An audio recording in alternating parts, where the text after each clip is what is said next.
En octubre di clases para la Universidad de Buenos Aires.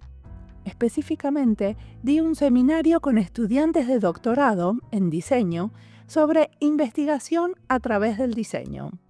Como parte de mis clases, adivinen qué hice. Sí, grabamos podcast en vivo. Entonces, en esta entrevista, como en otras que voy a publicar en breve, entrevisto conjuntamente con los estudiantes de ese seminario. Empiezo yo a entrevistar y luego abro el micrófono para que los estudiantes pregunten. La entrevista que publico hoy es parte de una serie grabada durante el seminario. Este es uno de los tantos experimentos que hago. Grabo entrevistas en inglés como parte de las sesiones que coordino con la red de diseñadores que trabajan en el sector público en Finlandia, donde trabajo yo. Grabo entrevistas en mis clases, como en estas. Grabo entrevistas como parte de mi trabajo. Eso fue la serie sobre infraestructuras que hice este año. Estos experimentos sirven para aprender cómo el podcast puede ser una plataforma colaborativa y hacer partícipes a otros de esta práctica de entrevistar para aprender. Paulina Noches es una investigadora en diseño chilena que reside en Australia. En esta entrevista nos cuenta sobre su investigación de doctorado con mucho detalle y haciendo hincapié en las metodologías. Ella investigó el futuro del trabajo en los supermercados australianos usando diseño de ficciones. Mi nombre es Mariana Salgado, esto es Diseño y Diáspora.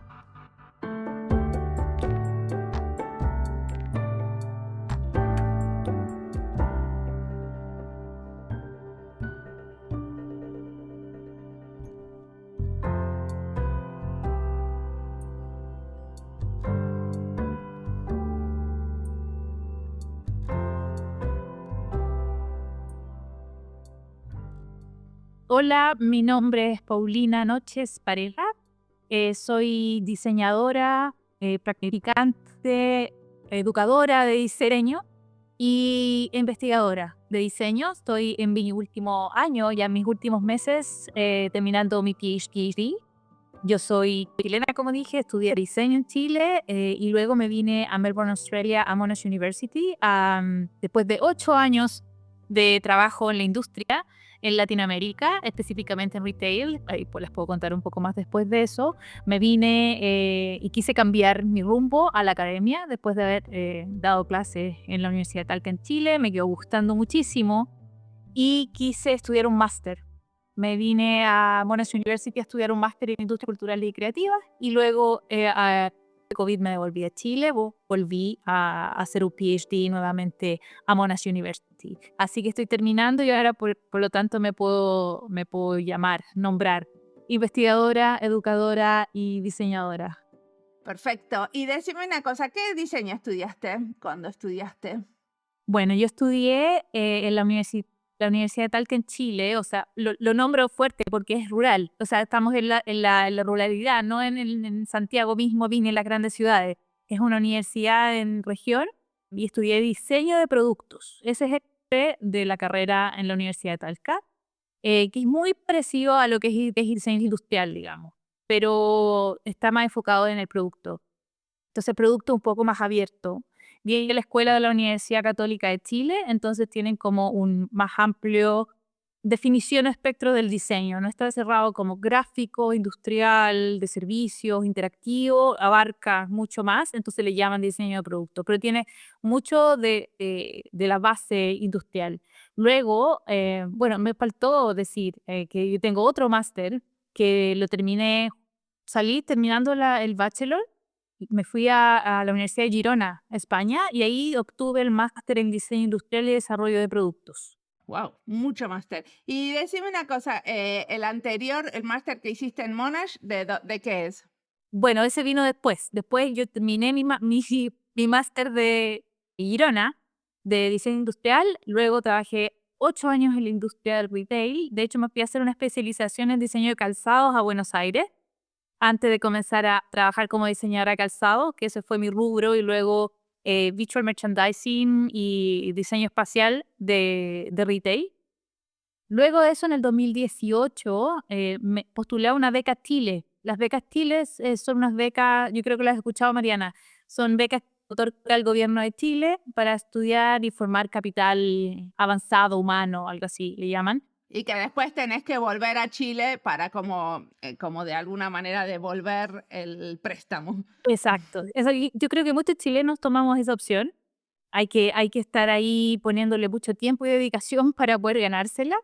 Y claro, termina el máster en donde sea que tú postulas a nivel mundial. Tú tienes que devolverte estos 2 años a pagar la beca, entre comillas. Pero bueno, ahí yo tengo varios temas con esa política, porque es compleja la realidad luego de volver a tu país cuando no hay opciones tampoco laborales y cuando se te abren muchas puertas en el extranjero. Entonces hay un tema ahí con mucho, yo creo que a lo mejor has escuchado un poco de eso con otras personas que has entrevistado. Y bueno, te abre el mundo, sí, te abre el mundo. Entonces, ¿qué pasó? Yo estudié en el 2018, 2019 y acá en Australia te permiten, después de estudiar un máster, un postgraduate, te permiten quedarte la misma cantidad de años que tú estudiaste acá. Entonces, si estudiaste 2 años un máster, te permiten quedarte 2 años más con una visa de trabajo. Entonces, nosotros pretendíamos quedarnos porque yo me vine con mi hijo en ese entonces, que tenía 1 año y medio, y mi esposo. Nos vinimos en familia y pretendíamos quedarnos, pero justo llegó el COVID. Yo justo terminé el diciembre del 2019 y yo ya estaba dando clases en el departamento de diseño de Monash University. En ese entonces había comenzado a dar clases como casual y claro, me habían dicho que no había problema, el próximo año, el 2020, podíamos seguir trabajando y llegó COVID. Nos interesa hablar de tu investigación. ¿Qué investigaste para tu doctorado? Bueno, mi doctorado en principio es interdisciplinario. Tengo que comentarlo desde un principio porque genera muchas veces, al ser interdisciplinario, genera muchas dudas de qué estás realmente haciendo. Sí, como les conté, yo vengo del diseño. Sin embargo, cuando yo estaba dando clases en la Universidad de Talca en Chile, yo me empecé a sentir muy atraída por el tema de un poco la falta del diseño en las etapas del research, de la investigación, más centrada en las personas, más que en necesidades de las personas. Yo empecé a entender de que si queríamos trabajar con futuro, si queríamos trabajar con especulaciones y diseño, necesitábamos más entender el día a día y las personas en la cotidianeidad, en específico con tecnología, que era lo que yo estaba haciendo en ese entonces. Entonces mi PhD yo lo ubiqué dentro de un portal de opciones de trabajo que se daba en Monash University. Entonces, ¿qué pasó? Que esto estaba dentro de un proyecto con disciplinas de las humanidades, específicamente con antropólogos y sociólogos de la Universidad de Monash. O sea que ya tenía financiación el proyecto, o sea que tenía financiación vos y otros más para hacer esta investigación. Exacto. Y esta investigación estaba con 6 académicos ya entre Noruega y Monash University. Noruega es la NTNU University of Science and Technology. Entonces, esto ya estaba financiado por el gobierno de Noruega, del Research Council. Y otorgaban un PhD en Monash University, en el Emerging Technologies Research Hub, en donde yo estoy con mi supervisora, que es una muy reconocida a nivel mundial antropóloga de futuros y de diseño, que se llama Sarah Pink. Sarah Pink, en su laboratorio, en conjunto con la Escuela de Medios, Film, Media and Journalism, periodismo, cine, ellos, con 2 supervisores y 3 luego que hubo, estaban dando esta oportunidad. Entonces yo postulé y quedé. ¿Qué pasaba? Que dentro de esto yo era la única diseñadora. Y a mí me eligieron porque yo tenía mucho interés en las metodologías de futuro. Metodologías que integraban especulación, ciencia, design fiction, speculative design. Entonces yo propuse una metodología que casaba muy bien con lo que hace Sarah Pink, que en el fondo ella estudia futuros. ¿Esa metodología es esto de diseño etnográfico? Exacto. O sea, luego yo entendí que esto era diseño etnográfico porque empecé a entender la diversidad dependiendo de las disciplinas, de cómo se habla a los futuros. Entonces, muchas disciplinas de diferentes modos buscan entender el futuro. La antropología lo busca de una manera, los diseñadores lo buscamos de otra manera, que es inherente a nuestra disciplina, a nuestra práctica. Entonces yo empecé a entender esto y ¿qué pasó? Que yo estoy integrando dentro de mi metodología, integro formas innovativas de entender a la gente en el día a día, de acuerdo a lo que ellos imaginan en el futuro. ¿Para qué? Para específicamente, yo estoy ubicada en el contexto de los supermercados australianos. Entonces, ¿qué hago yo? Hago diseño antropológico, diseño etnográfico, para poder entender qué quieren los trabajadores que están ayudando a la gente en los supermercados a pagar con los self-service technologies, los self-checkout. Yo no sé si en Argentina, la verdad desconozco qué tanto se utiliza las tecnologías de autoservicio en los supermercados, pero en Australia es un gran tema. Sin embargo, ¿qué pasa? Que la tecnología y la automatización falla y la persona tiene que estar ahí. Entonces, ese es el espacio donde yo hago mi investigación. Y quiero entender las tecnologías, pero en relación con las personas, con los consumidores, los clientes y con los trabajadores. Volvamos un poquito a esto del diseño etnográfico. ¿Ese es un concepto que vos inventaste después que te diste cuenta que lo que hacías no tenía como nombre, o es un concepto que ya existía? No, ese concepto existe. Y de hecho es uno de los libros que les quiero recomendar, que se llama Diseño etnográfico, Investigación, Responsabilidades y Futuros, que está, está Sarah Pink como primera autora, pero con varios colegas. Entre ellas tú conoces a algunos como Melissa Duque, diseñadora colombiana que trabaja en el Emerging Technology Research Lab. Está Chanti Sumartoyo, que es una gran Human Geographer y diseñadora también, trabaja como investigadora de diseño, y otras más, unas mujeres que me encanta también. Son puras mujeres ahí dándolo todo con el diseño etnográfico, porque es un término nuevo. Si bien ellas son más de las humanidades, igual hay mucho de diseño. Ellos colaboran y trabajan mucho con el diseño. ¿Y qué pasa? Que el diseño etnográfico, el concepto en sí mismo, trata de balancear o poner en el mismo nivel el diseño y la antropología. Los métodos antropológicos como la etnografía clásica, pero con vistas a futuro, y las prácticas de diseño. Entonces, es una forma metodológica, es una práctica metodológica, pero también teórica y rigurosa de entender los futuros a través de la práctica del diseño y viceversa. Buenísimo. Ahora yo quiero que me cuentes de tu ejemplo, o sea, ¿qué hiciste concretamente para tu tesis? En primer lugar, quiero dejar en claro de que la tesis es súper compleja en sí misma, porque yo no estoy haciendo una tesis práctica.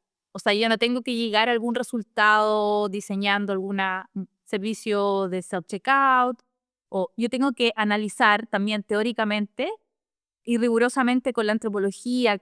También trabajo mucho con conceptos de las ciencias y la tecnología, STS. Me baso mucho en eso, que son conceptos como el cuidado, la filosofía de la tecnología. STS es Science and Technology Studies, que es los estudios de la ciencia y la tecnología, que es como un área de pensamiento, que hay muchos autores que escriben ahí. Y hay conceptos muy lindos que a mí me gusta mucho trabajar, como por ejemplo el care, el cuidado, que son conceptos que se utilizan mucho en la filosofía, pero se traen también al diseño, se mezclan, se trabaja con las tecnologías, pero desde otra relacionalidad o otras dimensiones, con otros lentes. Sí, pero antes de ir a más conceptos, porque el concepto del cuidado, sí, lo trabajan muchos, lo que quiero entender es qué hiciste. Porque hiciste una tesis que es una investigación a través del diseño, ¿cierto? Sí, sí. Lo que yo trabajo es el Research Through Design, la investigación a través del diseño. Entonces, cuando yo propongo entender esto que les contaba, yo genero una metodología que involucra 3 fases. Las 3 fases son entrevistas online con 25 trabajadores de supermercados australianos, en donde yo comienzo a conversar, a entender sus rutinas diarias, pero también empiezo a tratar de enfocarme en sus pensamientos de futuro. Hablar de futuro es súper complicado para cualquier disciplina, pero yo siento que el diseño tiene mucho que decir ahí, porque ayuda un montón trabajar a través de artefactos, trabajar a través de materialidades, multisensorialidades visuales, uno puede generar ahí conversaciones muy interesantes a través de lo tácito, a través de encarnado con la gente. O sea, para estas entrevistas, ¿vos usaste esos videos futuristas que creaste o todavía en ese momento no? Todavía no, porque yo a través de esa entrevista yo analizo un poco lo que ellos me dicen para poder crear los videos futuristas. O sea, que a mí es súper importante comentar de que las creaciones a través del diseño están basadas también en los insights, en lo que la gente realmente me dice que pasa en el día a día. Y eso se mezcla con la industria del retail y con estas narrativas dominantes de cómo van a ser los futuros en el supermercado. Entonces yo con eso, más los insights de los participantes y más mi creatividad como diseñadora o la intuición también como investigadora de diseño, mezclo y creo estos videos para una segunda etapa que viene siendo estos workshops de futuro, en donde yo traigo a 8 de los mismos participantes de la primera etapa de las entrevistas, los traigo a un workshop donde yo comienzo a hacer actividades todas llenas de diseño, llenas de sensorialidad, en donde yo creo un espacio inmersivo de futuro, donde recreo 2 escenarios de futuro posibles en el supermercado, desde su perspectiva. Y estos 2 son base a través de unos videos donde yo utilizo headsets, que son estos MetaQuest, donde tú experimentas a través de virtual reality, realidad virtual y realidad aumentada. Son videos cortos, recreados desde la perspectiva de un empleado trabajando en el supermercado. Entonces, al terminar de visualizar estos dos escenarios, la gente termina con unas ganas de conversar, de decir que sí, de decir que no. O sea, aquí estoy trabajando completamente el diseño especulativo y el diseño de ficción. Pero la diferencia, que es donde se engancha con el diseño etnográfico, es que viene desde la misma realidad de los participantes, pero mezclada con esta ficción y esta especulación. Perfecto, esto lo entendimos buenísimo, o por lo menos yo lo entendí. Ahora, el que quiera preguntar, ahora está abierto el espacio que me dicen y pueden levantar la mano, porque ahora llegamos al yuyu de la cuestión, ¿no? Entonces, please, si tienen ganas de preguntar, me dicen Paulina tiene una pregunta. ¿Querés abrir la cámara? Sí, me quedé pensando en el tema de la metodología. Entonces, entrevista, después tu propio desarrollo y luego el diseño del workshop, que dijiste que eran 3 etapas. Sí, la última etapa fueron observaciones en los supermercados. Vale. Entonces, ¿qué pasó? La primera etapa, que son las entrevistas, yo analizo esa entrevista y creo los workshops. ¿Ya? Los workshops además tienen otras actividades, que es donde hay una discusión al medio a través de tableros, donde yo utilizo imágenes generadas por inteligencia artificial, que ya vienen con narrativas dominantes de la industria, colonizadoras además, donde se ven todos estos futuros distópicos, utópicos, como lo llaman, llenos de robots en los supermercados, y eso también me sirve para poder conversar con la gente. Bueno, ¿qué te parece esta imagen? ¿Tú crees que va a ser así realmente o no? Entonces trabajamos en tableros muy al estilo service design, co-design, y empezamos a trabajarlo con post-it y decir me gusta, no me gusta, cuáles son tus temores, tus esperanzas, cuál es lo que tú crees que va a pasar, que es posible que vaya a pasar, etc. Y ahí se abre una discusión grupal.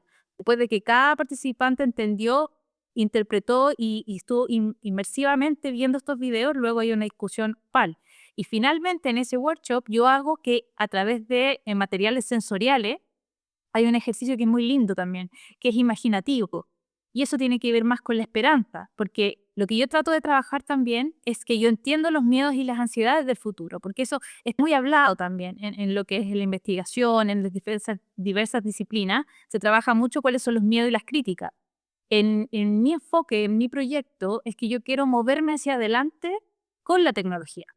¿Ya? No quiero estar como en contra de, sino que yo siento que uno tiene que moverse, a que somos diseñadores, y lo que yo planteo con mi tesis es que esto sirva como insights responsables, con análisis responsables para la etapa del diseño, de la investigación, previo al desarrollo de las tecnologías y de los productos. Entonces, esto lo planteo yo porque es análisis, claro. Entonces, luego en esta última etapa yo les pido a los participantes que me cuenten y que imaginen cuál es su mejor cotrabajador tecnológico, que cuál sería en el 2050 su mejor trabajador, su tecnología que lo va a ayudar, su asistente o lo que sea. Entonces empezamos a comentar a través de la parte sensorial, exploramos futuros posibles, pero futuros posibles con más esperanza. Entonces, ¿qué pasa? Que la gente, los participantes me tomaban y yo les decía, bueno, ¿cuál es el nombre? Ah, él es X. ¿Y qué hace X para ti? Bueno, X me ayuda a asistir a los clientes. Y ahí es donde hay un trigger. La gente empieza a mezclar o a linkear cuáles son las cosas que ellos quieren mejorar en su día a día. Cuáles son las cosas que no les gusta hacer. Eso lo traspasaba a la tecnología, a este mejor amigo tecnológico que le iba a ayudar. Entonces empezaban a decir, va a ser algo que vamos a usar, va a ser un colgante que me va a ayudar a ver a la gente antes de que se enoje. Así lo voy a poder ayudar y lo voy a mantener la satisfacción del cliente. Y eso es muy lindo, o sea, uno ve la energía, siente ahí todo lo que se genera, que es muy difícil no hacerlo de otras formas, solamente con preguntar a la gente en la cotidianidad. Y finalmente, ¿qué hago yo? Yo voy a la tienda, a los supermercados, y yo veo la acción. ¿Qué está realmente pasando ahí? Y yo ya traigo toda esta información detrás mío, pero yo ya vengo con mucha información más analizada durante el proceso de la investigación, y yo veo realmente qué es lo que pasa ahí.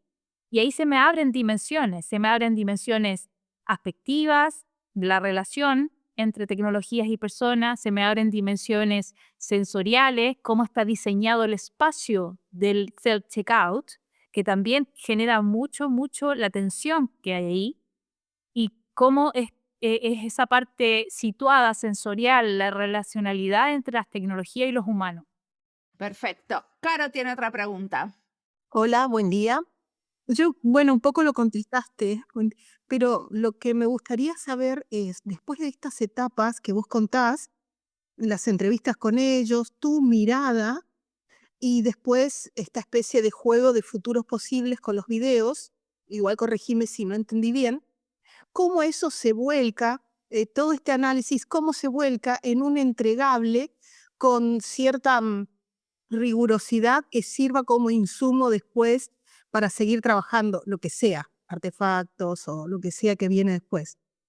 Bueno, mi contribución está dentro del diseño antropológico. Entonces, ¿qué hablo yo ya de los futuros? Entonces, yo hago contribuciones específicas también al diseño, aparte de las teorizaciones que son más relacionales y más desde el lado antropológico. En lo que tiene que ver con el diseño, hay contribuciones previo desarrollo de productos al diseño espacial de los supermercados.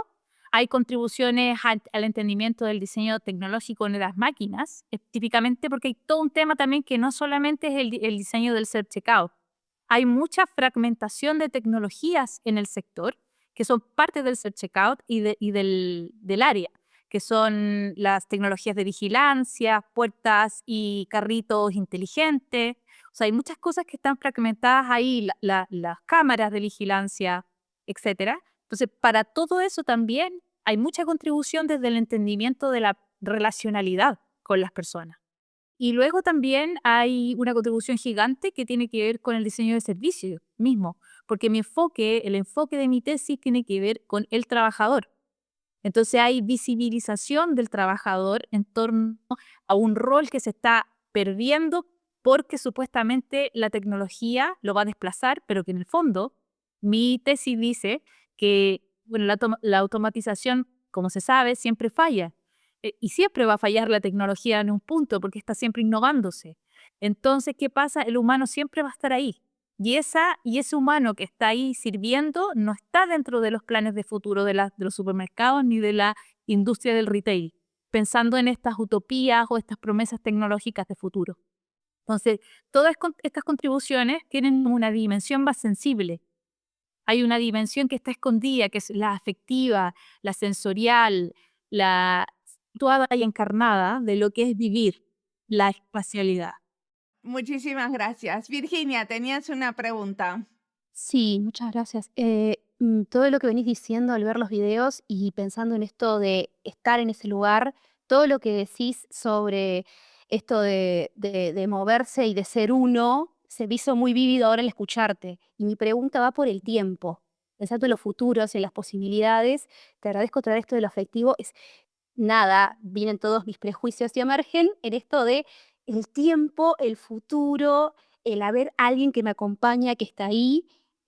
¿Cómo manejás esta relación de flujos, no solo de lo espacial? Yo pienso más en también la escena, el tiempo y lo que me insume ir y estar con alguien o pedir que me hagan el pedido. Te agradezco. Sí, a ver si te entendí bien. El tema del tiempo es un tema que es contextual y súper importante en el supermercado y en el pago. Entonces, ¿qué pasa? Un poco mi tesis también y lo que yo trato de identificar es también esa idea de, y bueno, no, yo no solamente, el laboratorio en sí mismo trata de entender un poco, es complejizar estas narrativas de negocio que en el fondo privilegian ciertos valores y que se narran en estas historias de futuro perfectas, en cierto punto, que va a ser solucionada a través de la tecnología. Entonces, hay toda una inversión y hay una credibilidad de inversión en estas grandes holdings, estas empresas con mucho dinero, de comprar y de desarrollar, inclusive tienen sus propios departamentos tecnológicos de desarrollo. Entonces, ellos están testeando todos los días nuevas tecnologías, pero las personas que trabajan ahí en la cotidianidad es lo que no está dentro de esos planes. Y hay un tema de tiempos que es súper importante porque eso se crea a través de las innovaciones de las tecnologías. A las tecnologías se les dota con ciertas funciones que supuestamente tienen que ser así y todos nos creemos eso. Entonces, ¿qué pasa? Te voy a dar solamente un ejemplo corto. ¿Qué pasa con esa misma promesa tecnológica? Que los clientes nos molestamos cuando el self-checkout falla y tenemos que llamar a un trabajador que está por ahí, que ni siquiera hay, porque ya hay 2 para atender 20 self-checkouts. Y yo me enojo, claro, porque además yo tengo que hacer el trabajo. Ahora ni siquiera ustedes que me cobran, ni siquiera me están haciendo el trabajo, lo tengo que hacer yo. Entonces yo me voy a enojar. ¿Y qué pasa? Ese enojo yo lo traspaso al empleado que está enfrente utilizando la polera del supermercado. Quien no tiene nada que ver. Quien es una persona que simplemente está tratando de hacer su trabajo. Sí, eso es algo que investigaste específicamente, ¿no? El tema de cómo toda esta tecnología repercute en los empleados. Cuando existe, vos hablás de que estás investigando con tensión, porque existe una tensión entre los empleados y la automatización. Exacto. La misma tecnología y el mismo diseño espacial generan esa tensión cuando quiere otorgar y ofrecer esta promesa de rapidez. Y esa promesa de rapidez se rompe. Y ahí es donde yo utilizo el concepto del cuidado, ¿cierto? Y de las roturas. Porque se rompe la satisfacción del cliente. Y quien la tiene que reparar es el empleado. ¿Cómo? A través de prácticas de cuidado. Y luego en el día a día, en la cotidianidad, en lo mundano, la tecnología funciona de distintas formas. Y eso es lo que está invisible. Eso es lo que yo planteo que se tiene que visibilizar.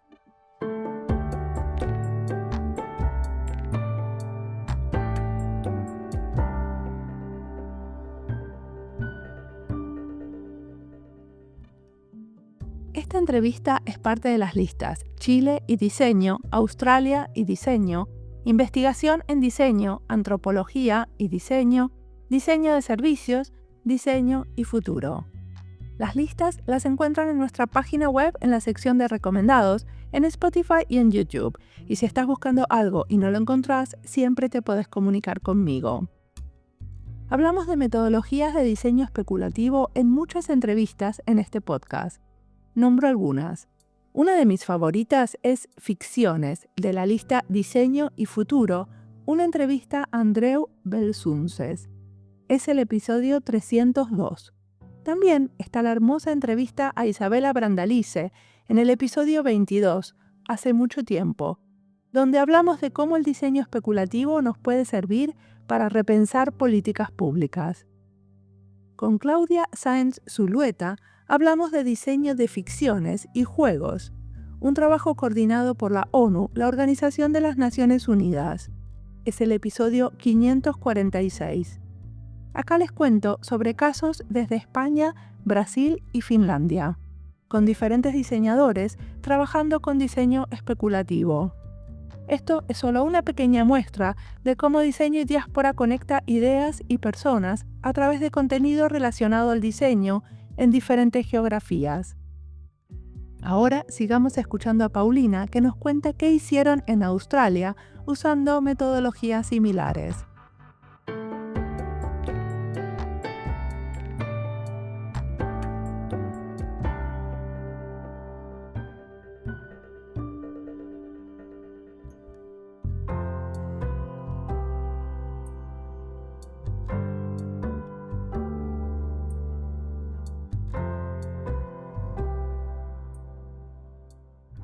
Leonel tenía una pregunta. Sí, buen día. No, la pregunta mía tenía que ver con si hubo alguna estrategia en particular para elegir el universo de exploración, porque, bueno, mencionabas que se hicieron una serie de entrevistas y fue aleatorio, si se eligieron algún grupo con cierto poder adquisitivo, si fue algo bien variado, si se trabajó en ese sentido o el programa de entrevistas no siguió una metodología más determinada, ¿no? Gracias, Leonel. No, sí, claramente hubo mucho detalle en la selección. Hay 3 supermercados en Australia, que es Coles y Woolworths. Entonces yo elegí diferentes edades, balances de género, en lo posible, de participantes que fueran trabajadores del área de pago, específicamente. Y luego yo empecé a tratar de buscar a esta gente, que por lo demás fue muy complejo, porque ellos tenían mucho miedo de dar entrevistas, porque estas son muy poderosas, estos dos holdings son poderosísimos acá en Australia. Entonces, hablar de cómo ellos se sienten, cómo ellos trabajan, es algo un poco complejo y sensible.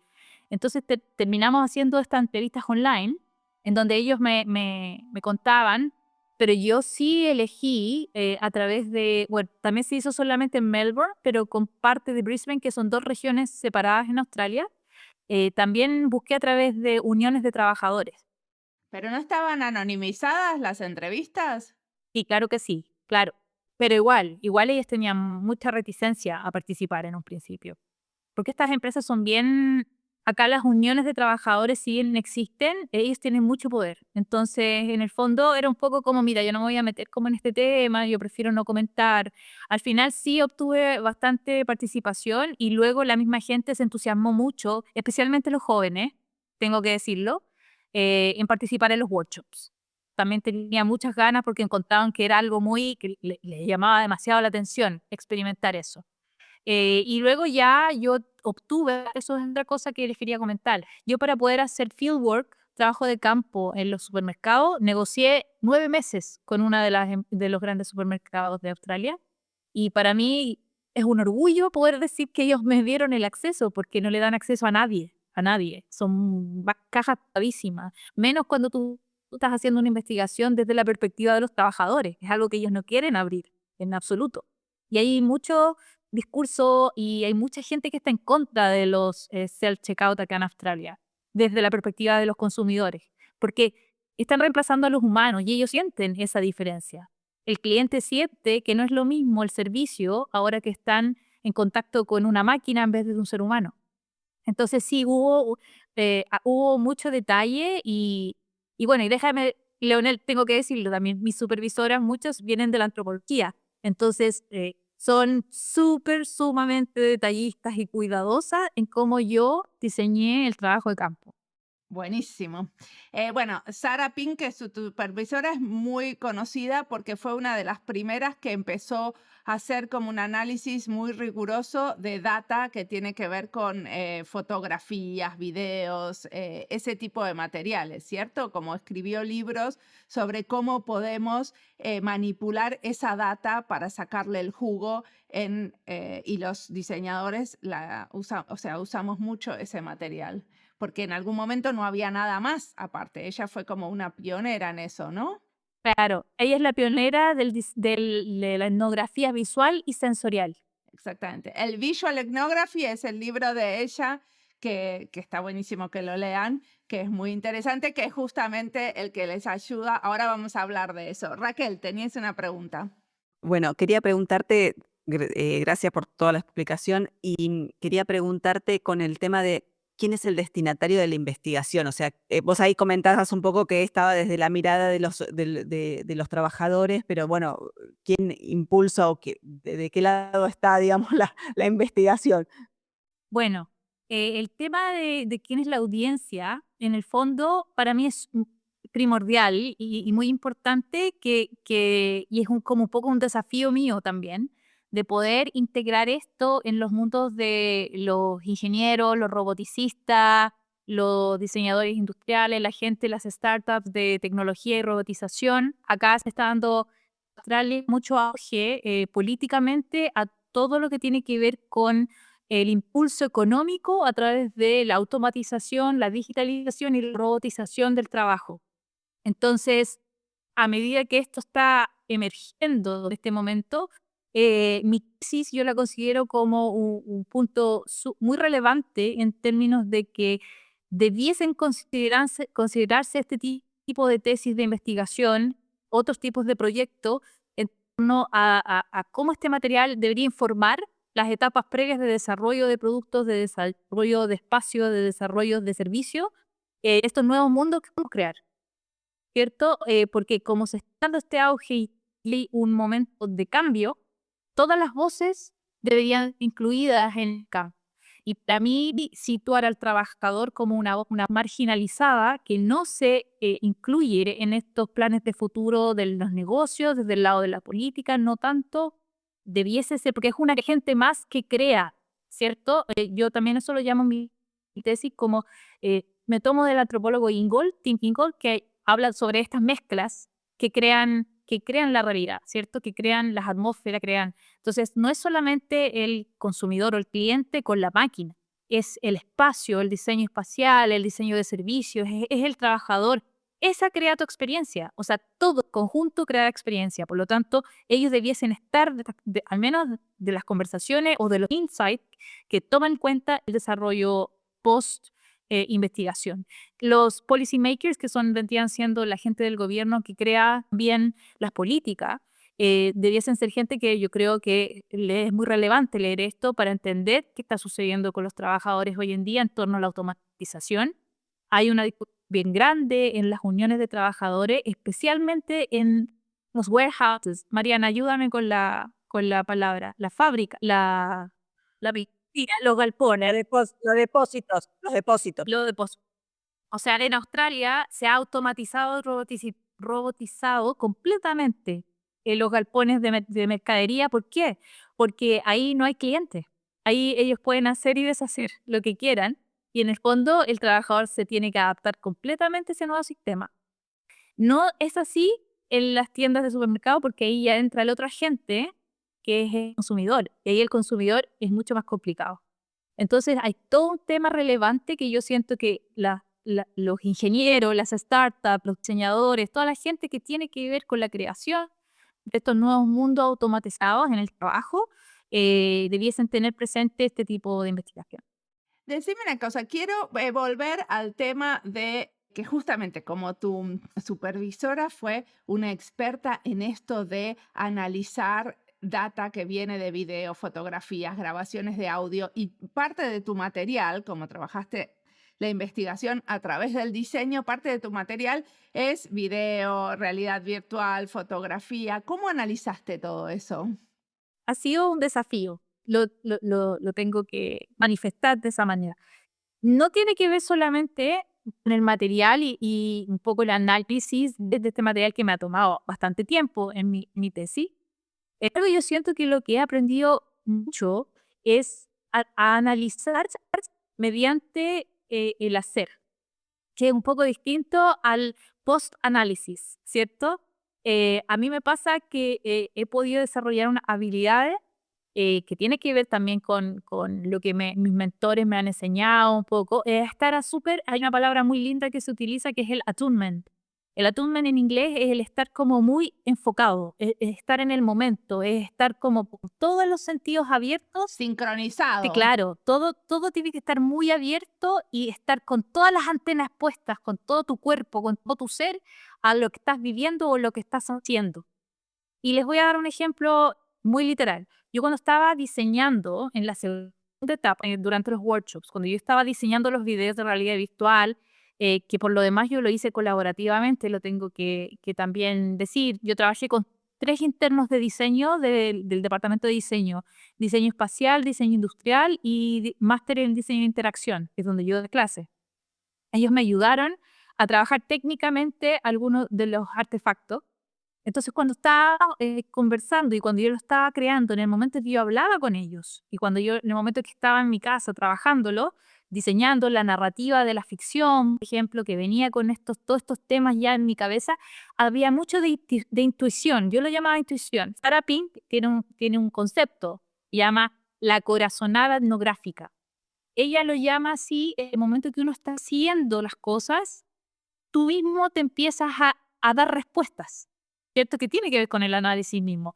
Para mí, el hecho de crear estos videos, se me vinieron todos los conceptos de lo que yo analizo en mi tesis, que tiene que ver con la atención, con la solución de problemas o el troubleshooting de las personas, las esperanzas y problemas con los clientes. O sea, yo para poder realizar visualmente estas escenografías o las historias de ficción que yo muestro en estos videos especulativos, yo tuve que pensar en cómo era la espacialidad, yo iba a manejar una tecnología, cómo lo iba a hacer el empleado, cómo iba a reaccionar el cliente.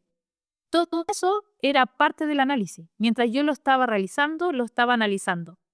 Y eso es algo que yo trabajo en otro proyecto que también tengo actualmente, y soy asistente de investigación de un proyecto DECRA financiado por el gobierno de Australia, de un doctor, en donde trabajamos cómo hacemos la translación de la investigación de diseño a través del conocimiento tácito que es el crear artefactos, que es el crear, el diseñar. Entonces, yo ahí me di cuenta, al entender todas estas cosas que estaba viendo en el momento, que yo haciendo iba entendiendo que es diferente, que bueno, los antropólogos lo pueden llamar bueno, pero las entrevistas también son no sé. Sí, pero ustedes son diseñadores y cuando hablamos del diseño, el diseño tiene otras sensibilidades que no lo sabemos explicar o articular y tiene que ver con el hacer mismo, un prototipo, un artefacto, una materialidad, ya sea visual, ya sea interactiva, digital. El crear, la creación, te genera un análisis reflexivo, como lo decía el practicante reflexivo. Yo siento que eso yo lo he vivido en el proceso del análisis de mi tesis y me ha ayudado un montón a poder analizar lo que yo he estado haciendo y también, obviamente, en conjunto con mucha literatura. He leído mucho de lo que tiene que ver con diseño antropológico, conceptos, afectividades, lo que es tensión, lo que es esperanza para diversos antropólogos, sociólogos, filósofos de la tecnología. Y hasta ahora nos recomendaste algunas cosas, ¿no? Como el libro de diseño etnográfico de Sarah Pink, el practicante reflexivo de John, el de Tim Ingold. ¿Cuál es el que nos recomendás? El diseño antropológico futuros de Rachel Charlotte Smith y colegas. Ese lo recomiendo muchísimo porque hay mucho de diseño en ese libro y tiene mucho de análisis teórico y conceptual, pero que nos habla mucho directamente a los diseñadores. Tiene que ver con los futuros que son emergentes, que son improvisados, que son creativos e inciertos. Luego tengo el libro que recomiendo, el Design and Futures, Stuart Candy y Cher Potter, que eso es un libro que trae muchos artículos de diseñadores como Carl Disalvo, Anne Burdick, que trabajan con virtual reality, que trabajan con tecnologías prototipadas, que tiene mucho de diseño, es muy bueno. Y siempre recomiendo también los clásicos que para mí son Speculative Everything, de Anthony Doon y Fiona Babi, que es el clásico de diseño de ficción Little Child Dream. Y luego uno que me encanta, que es de un antropólogo latinoamericano, Arturo Escobar, que es el diseño para el pluriverso, Designs for the Pluriverse. Y en el futuro, ¿qué vas a hacer? Estás terminando ya, ¿no? Ya estás como terminando de escribir la tesis y ¿qué se viene? ¿Hacia dónde te parece que va tu investigación? Bueno, mi investigación, algo que me apasiona es seguir explorando futuros, la tecnología también, futuros tecnológicos o no tecnológicos. Me gustaría mucho explorar áreas como, bueno, más de colonización y futuros indígenas. Es algo que me encantaría, diseños de futuros indígenas. con conocimientos indígenas, es algo que es como un pendiente mío. Y me sigo viendo, bueno, en primer lugar yo siempre digo lo mismo. Mi primera motivación para hacer un doctorado fue porque a mí me apasiona la enseñanza. A mí me encanta. O sea, yo me salí de la industria, me fui a la academia porque a mí me encanta estar en contacto con gente creativa, con discusiones con los alumnos. A mí eso me apasiona, me gusta muchísimo. Más que estar sola frente al computador, investigando o renderizando, haciendo cualquier cosa con nuestros diseños, a mí me apasiona mucho estar con gente, estar relacionada y conversar. Por eso me gusta mucho estar en la universidad y con gente que tiene pasión y motivación de crear. Así que me gustaría seguir trabajando como profesora, tener una carrera académica, y también me gustaría seguir haciendo investigación porque a pesar de que no era mi principal motivación, me empecé a enamorar de la investigación también a través del camino de mi doctorado. ¿Qué le recomendarías a la Paulina que recién está empezando su investigación de doctorado?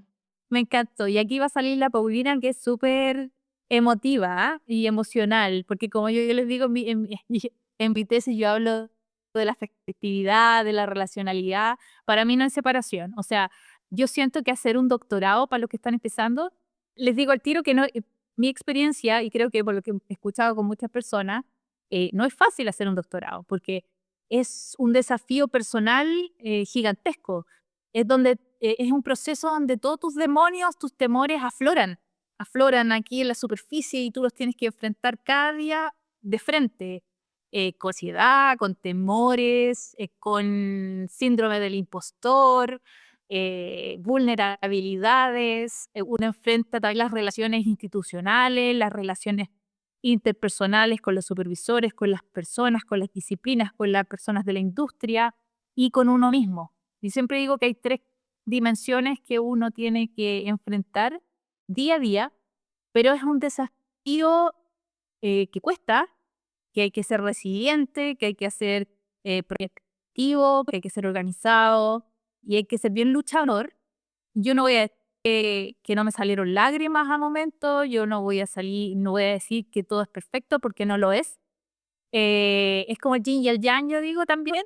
Sin embargo, cuando uno va superando las etapas, es muy, muy lindo, muy reconfortante. Y yo le daría el consejo más que un consejo, yo le daría unas palabras a mi Paulina de los primeros años y lo reconocería y le diría, lo hiciste y lo estás siguiendo haciendo muy bien. O sea, el mirar atrás y ver todo el crecimiento que uno tiene y también sentirse orgulloso de lo que uno puede lograr. No hay que ser más inteligente del mundo, uno hay que ser el número 1 del IQ. Todos podemos hacer un doctorado. El tema es proponerse, ¿no? Y el tema es hacerlo, ¿cierto? Es el levantarte todos los días y hacer lo que tienes que hacer para lograrlo. Así que nada, me daría un abrazo, me aplaudiría y me diría, bien, bien, lo hiciste, lo estás haciendo. Buenísimo, muchísimas gracias por la entrevista, Paulina.